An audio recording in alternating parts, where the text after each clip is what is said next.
Hey y'all, it's Bayside Dipper here. Dipping something I have not dipped in a long time, which is Grizzly Long Cut Premium Mint.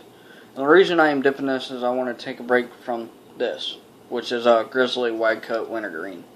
Now one thing I found interesting about Grizzly Long Cut Premium Mint is that it's 91.9, as Grizzly Wide Cut Wintergreen is 90.10. Now if you're wondering what those numbers mean, well, it's simple.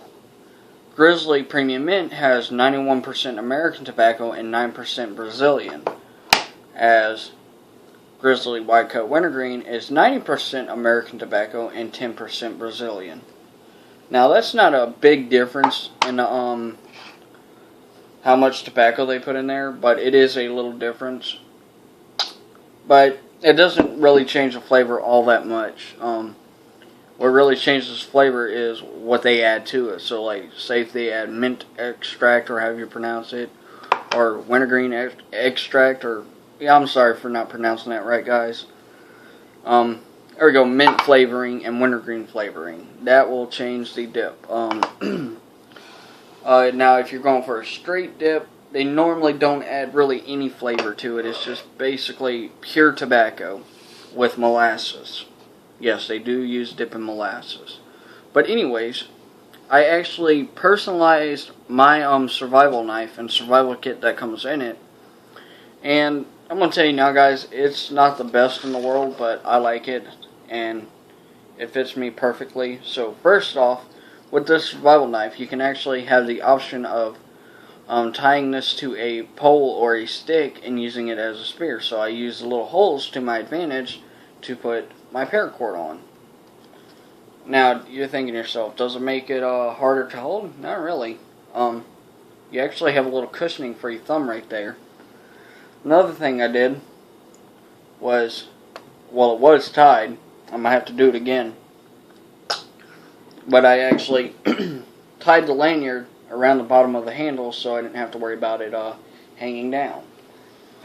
Now, that's just a little bit of personalization. The real personalization is actually in the handle itself.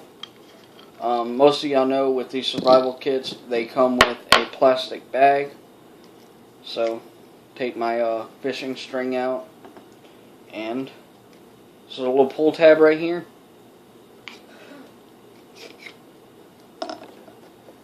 I made a little tube. Now, you're wondering, what's in the tube? Matches and the sewing kit for sewing your pants or whatever. Now, I thought it was pretty neat. I actually got the idea from another YouTuber, but he actually used a coin roll. He had a quarter at the bottom, and he just stuck all this stuff in there. But what I did was made mine a little bit more waterproof, because to face it, I don't trust that plastic bag. And with this being inside the handle, and then the handle having a rubber O-ring for a seal, it will make a perfectly good contact and whatnot. And I also, see this napkin right here? You probably think I'm stupid for doing it, but I actually soaked this napkin in some WD-40. So most of y'all know WD-40 is highly flammable, so I have some tinder. I'm going to figure out how I'm going to put that in the handle, or in the handle with the rest of the stuff itself. I may tear it up into little pieces. Actually, I may do that on camera. Yeah, I'm going to do that on camera. So, this whole thing was soaked. I don't know if you can tell, but it is not its white color anymore, and it's like really, really oily. So, yeah. I don't know how this is going to work out, but we'll see. Actually, I think if I do it just right, there's enough room in the cap here. Wad this up into a little ball, put it in the cap, and then put this back on, and there you go. Now, you're probably thinking to yourself, well, how are you going to strike the matches? Well, look. I put the striker on the side of the tube, so that way I can usually, and I used all hot glue for this, so this is something you can do at home, guys. The cardboard I used came off a Lipton tea box. And I actually shortened the matches up because I didn't make the thing tall enough. The tube tall enough.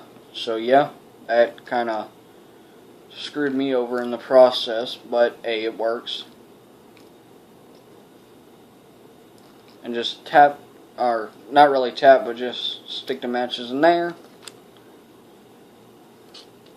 Put the top back on.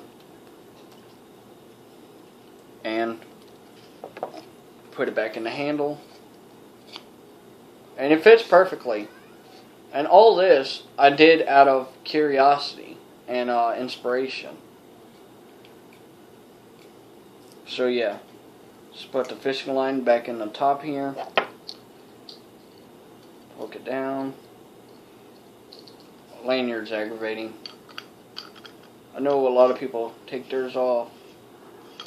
Fishing line's starting to unravel. Oh God. My sister's cat's in heat. Anyways. Don't want to cross thread this because it is aluminum. Alright, so put that back on. Screw it tight to where the seal actually makes contact inside the knife. And there you go.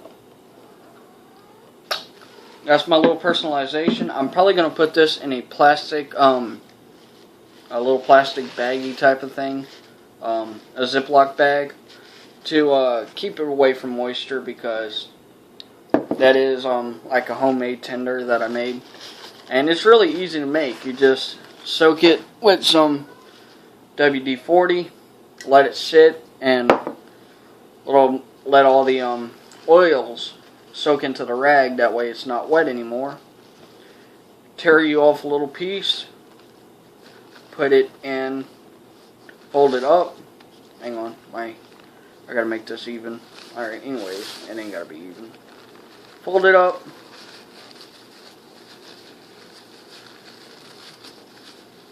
Like this. And then store it in a Ziploc bag. Put it in your hiking pack or a camping bag. And then you have some unflammable tinder. And really, if you think about it, napkins are made out of paper. And paper is flammable. So, with the WD-40, you're just going to make it even more flammable. And it will actually burn a lot hotter than what it normally would with just regular paper. So, when it burns hotter, and Cuppy, get off the table. Get off the fucking tape. Get down. Sorry, guys. Cat's not supposed to be on the table. But anyways, sorry for that little rage against the cat. But yeah, guys, you can make the tinder at home just with a little bit of WD-40 and napkins or paper towels, whichever you prefer. You can even use an old shirt. Cut it up into small pieces, wad it up, stick it in your little cap or tube or whatever you have, and then you have your tinder. So yeah, guys, this is Base Head Dipper signing out.